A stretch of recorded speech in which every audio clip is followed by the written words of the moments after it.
cuando tuve que elegir los casos clínicos, quise elegir los casos clínicos que nos habían enseñado algo, de los cuales nosotros aprendimos, casos interesantes y que nos dejaron, como les decía, una enseñanza. El primero de ellos, un paciente de 23 años, absolutamente sano, no tenía ningún antecedente mórbido, que llevaba como un mes con un cuadro ansioso y que lo llevó a consultar al psiquiatra. Sin ningún otro antecedente. El psiquiatra le indicó algunos fármacos que el paciente finalmente decidió no tomar, así que llegó sin tomar ningún medicamento. Y consultó al servicio de urgencia porque tuvo una crisis tónico-clónica generalizada por primera vez en su vida. Y mientras esperaba en el box de urgencia, tuvo un segundo episodio, también una crisis tónico-clónica generalizada. En ese momento fue evaluado por el neurólogo de urgencia, quien decide, tenía levetiracetam intravenoso para administrarle, pero decidió no hacerlo por el antecedente del trastorno psiquiátrico, y en su reemplazo usó ácido valproico. Se le administró una carga intravenosa de 30 miligramos por kilo, y se dejó una infusión continua, y posteriormente el paciente se hospitalizó para estudio. Dentro de los exámenes, todo lo general salió absolutamente normal, hemograma, perfil hepático, electrolito, glicemia, etc.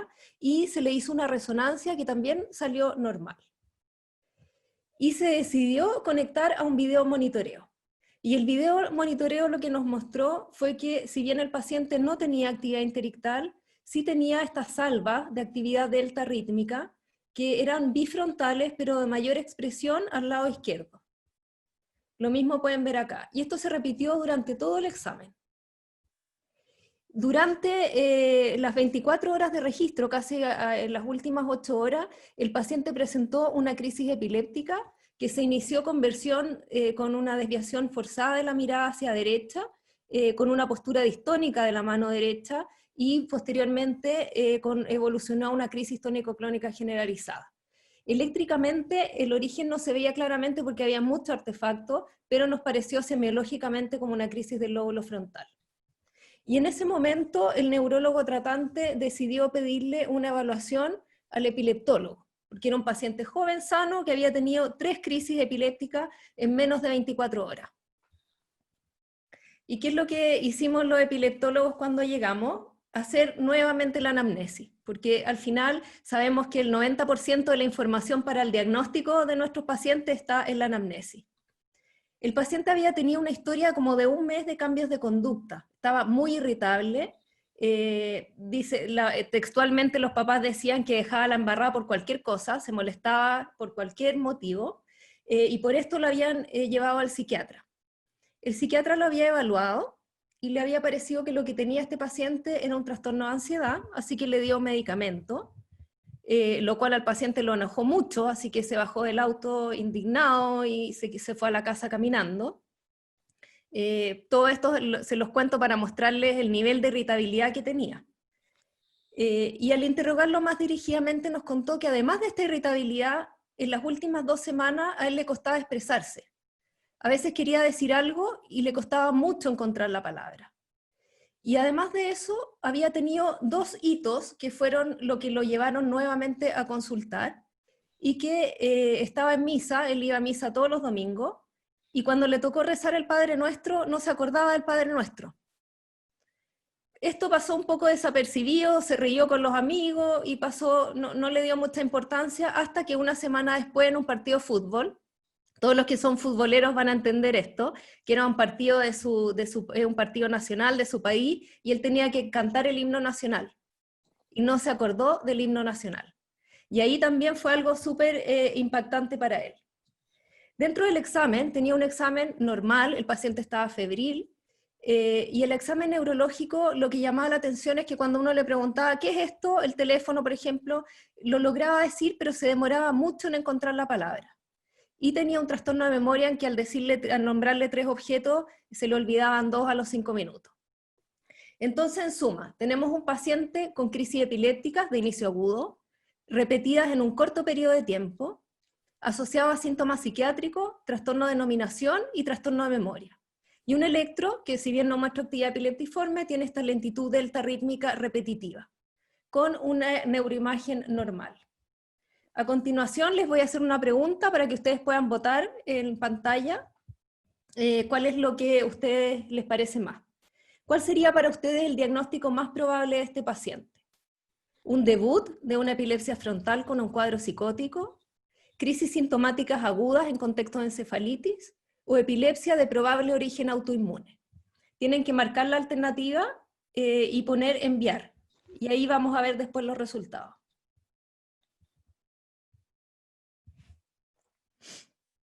A continuación vamos a ver cuál fue la opinión de la mayoría de nosotros.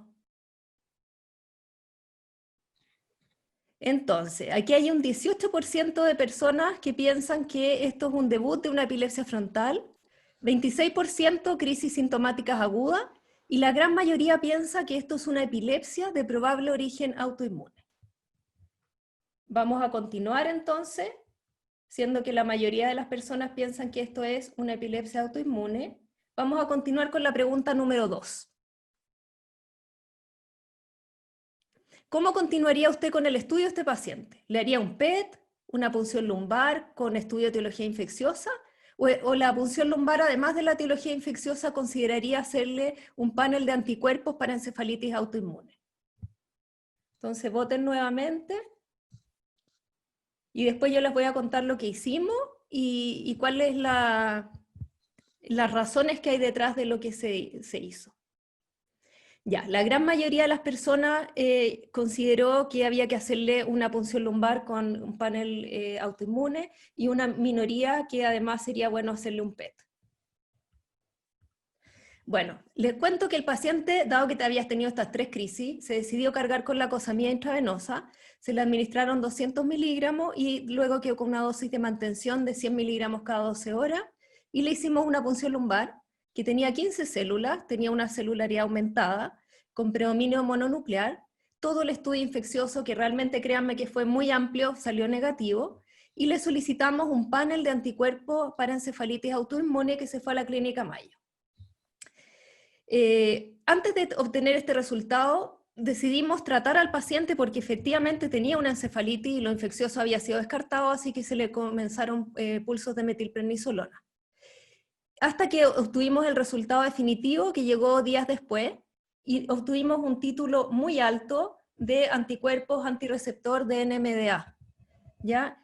Y en este sentido, bueno, decirles que este es un examen que hace el diagnóstico definitivo de esta patología, por lo tanto, ese era el diagnóstico del paciente y es la causa de sus crisis. Entonces, haciendo una pequeña revisión, contarles que históricamente la autoinmunidad, los primeros anticuerpos que se detectaron, que se descubrieron, fueron los anticuerpos contra antígenos intracelulares, llamados onconeurales o paraneoplásicos, que en general tienen una mala respuesta, ustedes pueden ver acá, a la inmunoterapia. O sea, podemos diagnosticarlos, podemos saber que el paciente tiene esto, probablemente asociado a un cáncer, pero no es mucho lo que podemos hacer porque responden mal. Sin embargo, en los últimos 10 años, se han descubierto cada vez más anticuerpos contra antígenos de superficie. ¿Y cuál es la diferencia que ellos tienen?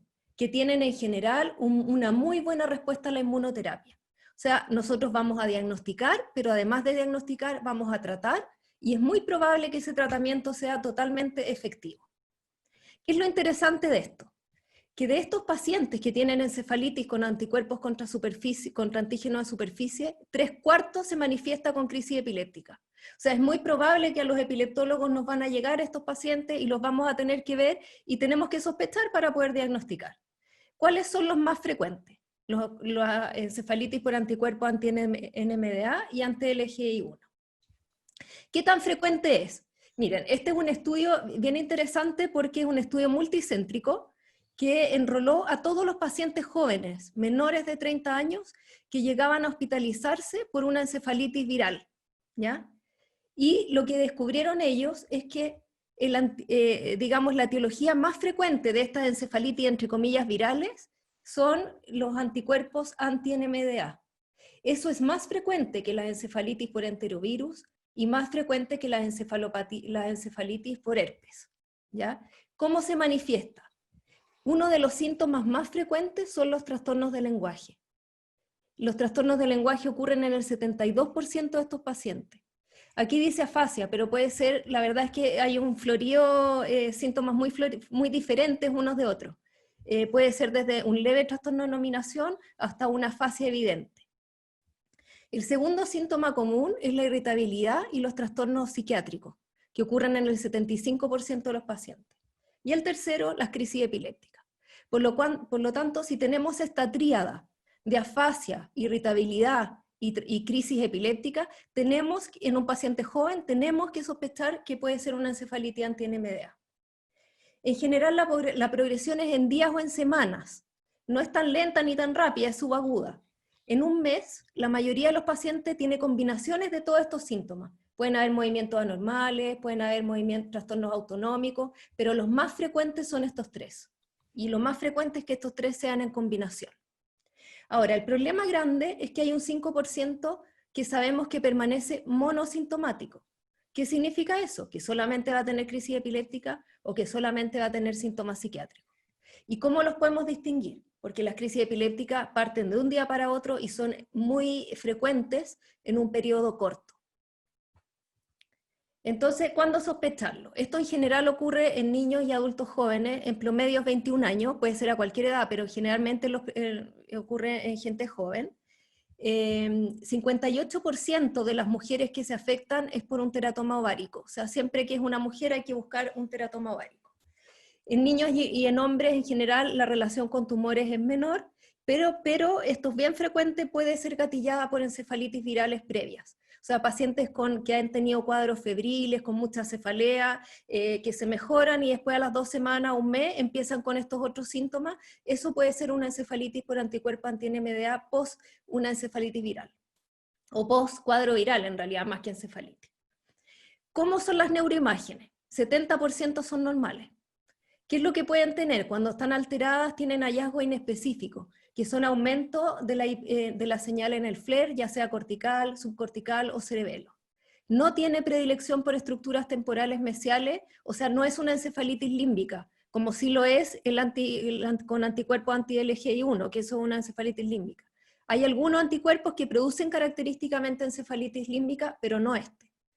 Y la confirmación se hace por detección de anticuerpos en líquido cefalorraquídeo o en suero, ¿ya? En general, en suero tiene un 14% de falsos negativos.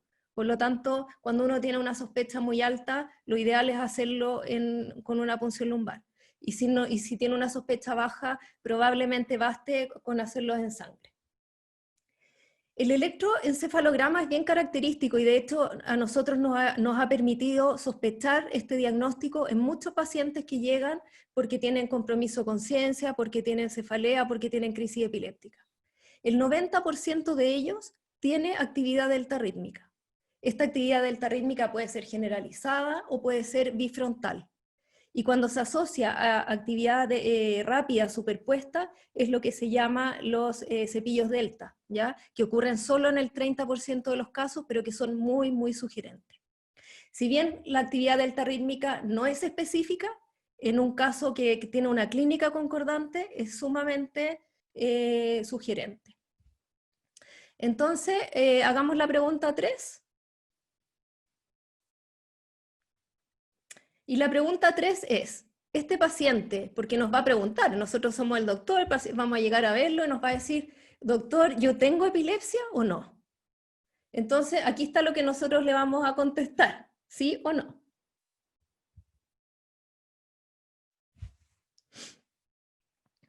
Ya, la gran mayoría, el 60% dice que no, y un 38% dice que sí. O sea, va a depender de qué doctor le toque lo que le va a responder al paciente.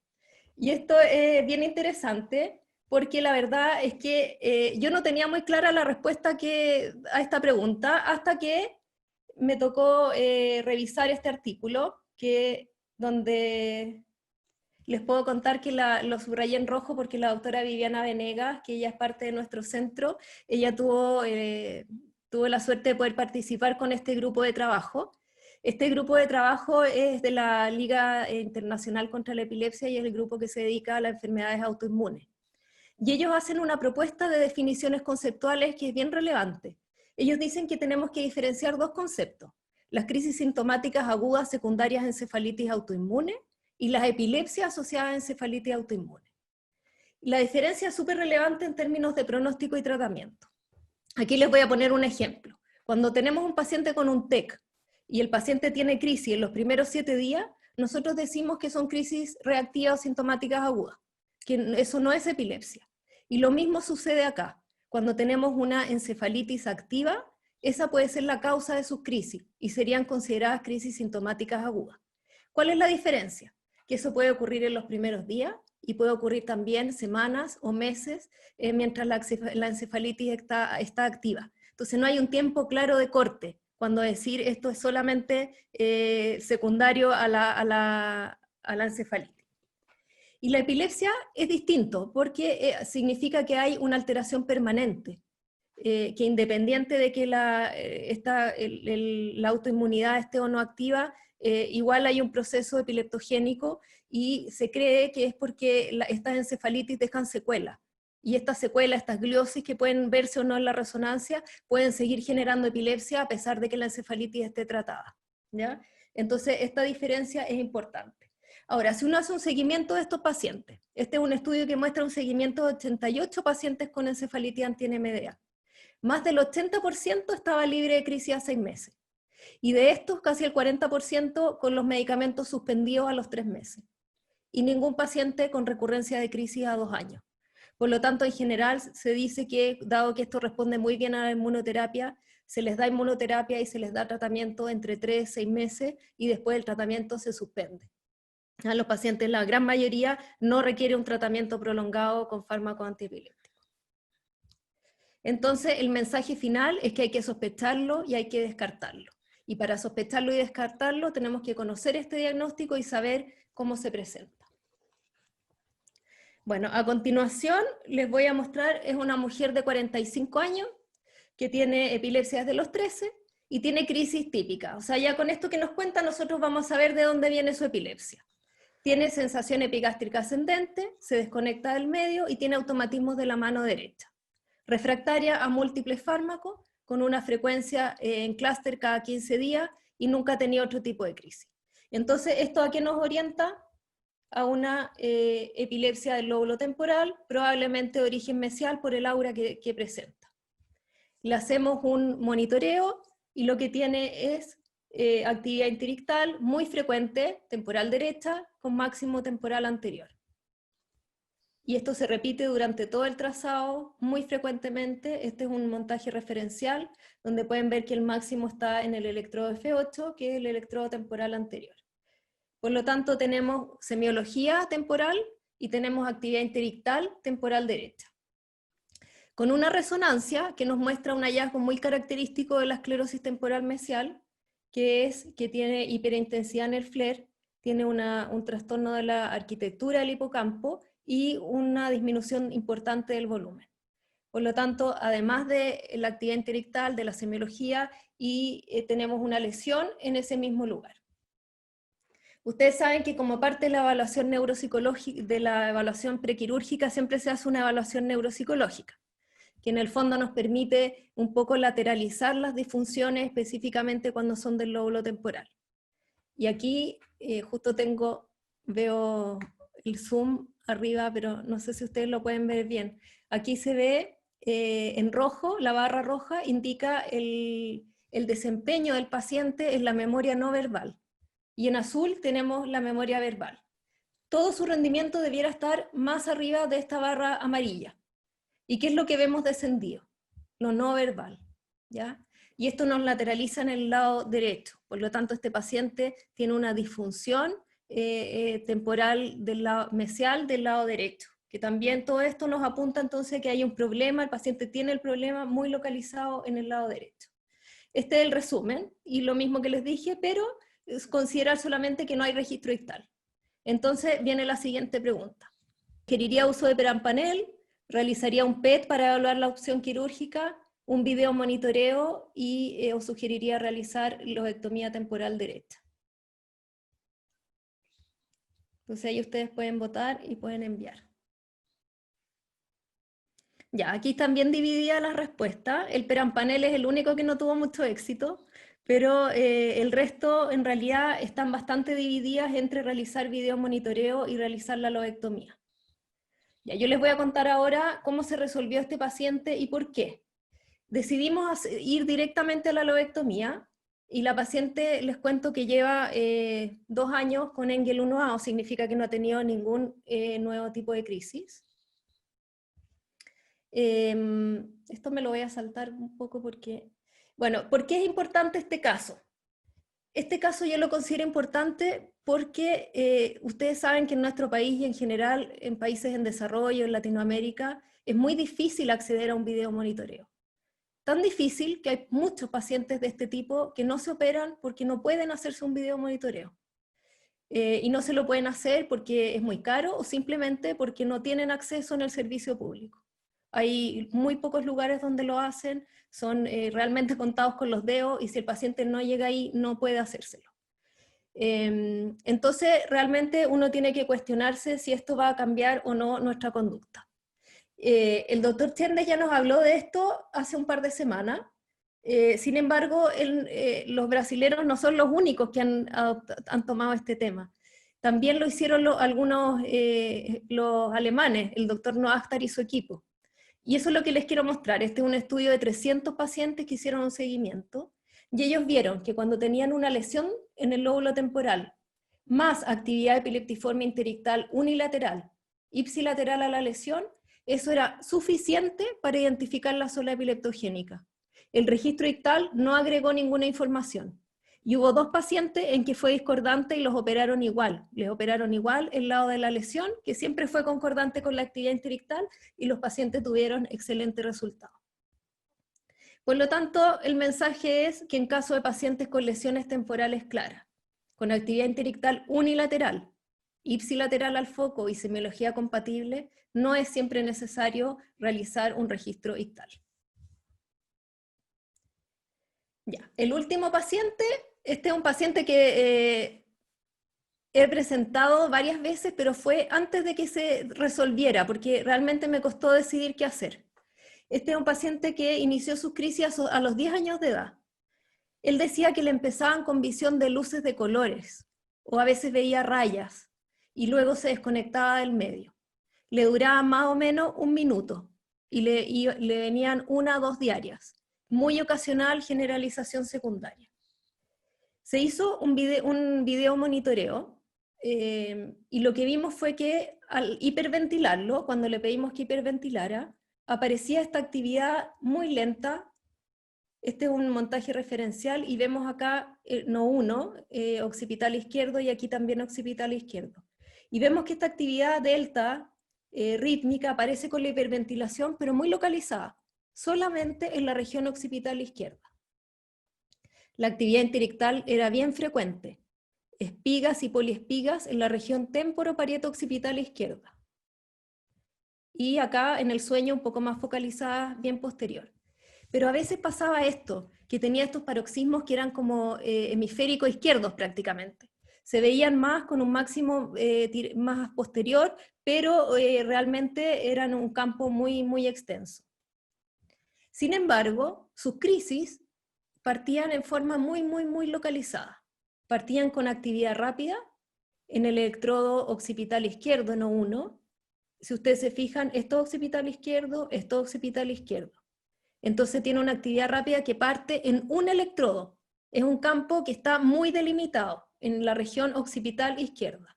Y tiene una evolutividad que compromete todo el hemisferio izquierdo, pero es más tardío en la crisis. Esta es otra crisis, también parte con esa actividad rápida en la misma región, O1. Otra crisis muy clara, si ustedes se fijan aquí, O1, es como T5-1, temporo occipital del lado izquierdo, y que a veces evoluciona y se propaga a todo el cerebro, ¿ya? Y queda con una atenuación generalizada de voltaje. ¿Qué es lo que tenía este paciente? Tenía nódulos heterotópicos múltiples. Este es un trastorno congénito que se caracteriza por la acumulación, que la corteza cerebral se localiza en nódulos en las regiones periventriculares. Aquí tenemos un nódulo periatrial y acá tenemos un nódulo más posterior. Y aquí, si ustedes se fijan, en este corte se ve todo el ventrículo tapizado con estos nódulos. pero se ve un nódulo más grande que tiene una conexión con la corteza cerebral. Este es un estudio que quiero agradecérselo a Francisco Zamorano, que él es el que trabaja con nosotros haciendo un análisis avanzado de imágenes, porque esto es un corregistro de un PET con la resonancia magnética cerebral. Y lo que él hizo fue sacar la señal de la sustancia blanca. Entonces así vemos claramente que en las señales corticales vemos un hipometabolismo, está marcado en rojo el hipometabolismo del nódulo posterior, no del periatrial, sino que del nódulo posterior, y vemos también un hipometabolismo de toda la corteza suprayacente a este nódulo, que es un campo bastante amplio y que coincide con nuestro registro en el electroencefalograma. Espérate, que aquí yo no veo bien con esto. Ya, y aquí vemos lo mismo, ahora está marcado en naranjo, y vemos el nódulo y toda la corteza suprayacente que está hipometabólica. Entonces ahora viene la siguiente pregunta. ¿Cuál sería su conducta? ¿Le pondría a este paciente un estimulador vagal? ¿Haría una resección focalizada de todos los nódulos? ¿Resección solo del nódulo más posterior? ¿O lobectomía occipital izquierda incluyendo el nódulo posterior? ¿Qué es lo que haría usted?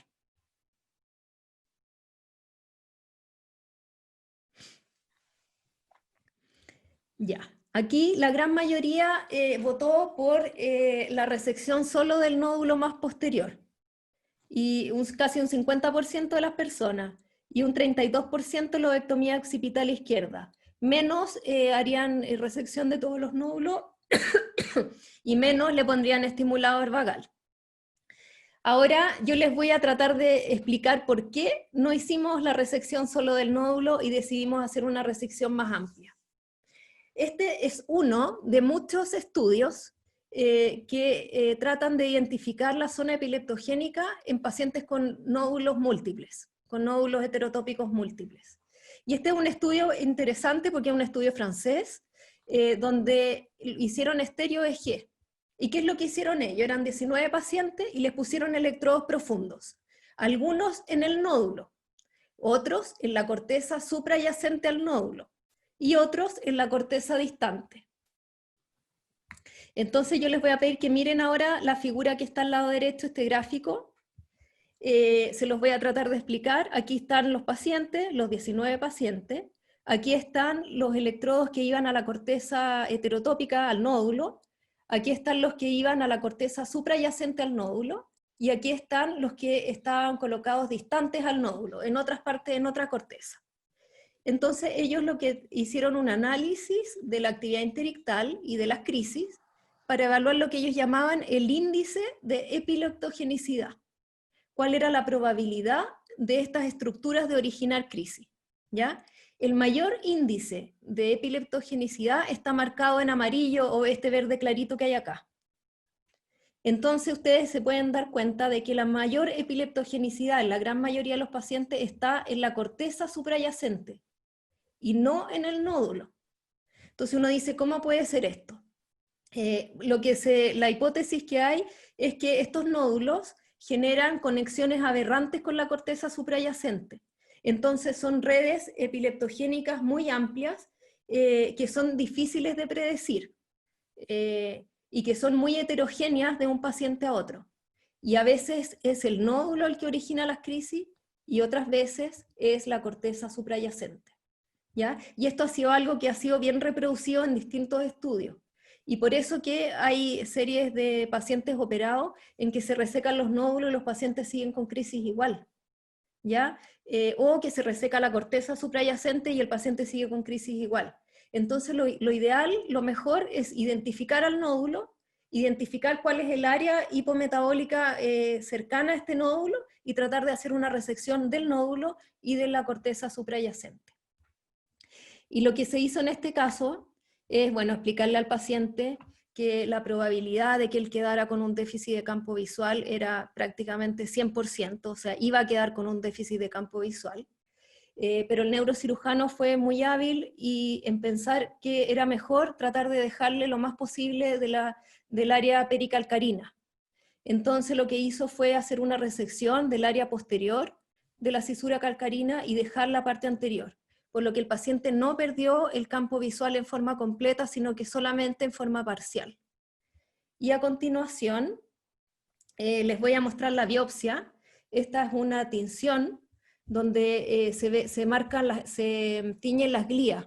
Entonces lo que vemos más oscuro es sustancia blanca, y lo que vemos al centro es la corteza, formando este nódulo de corteza heterotópica. Y aquí es al revés. Esto es una tinción que tiñe las neuronas. Entonces vemos este nódulo de neuronas. Ya, entonces, para terminar nomás, comentarles que la epilepsia extratemporal en general es mucho más desafiante que la epilepsia del lóbulo temporal, que tiene mejores resultados quirúrgicos. Este caso fue un caso que casi dio vuelta al mundo porque lo presenté en un montón de partes y realmente nos costó a todos mucho decidir qué hacer. Y yo creo que el éxito que tuvo este paciente fue gracias a que tuvo una aproximación multidisciplinaria que nos permitió definir mejor el área epileptogénica y así obtener buenos resultados en un paciente que realmente tenía pocas posibilidades de que esto funcionara bien. Y finalmente agradecer a todo el equipo de Clínica Alemana, a todos y cada uno, porque cada uno cumple una parte fundamental en todo esto. Eso.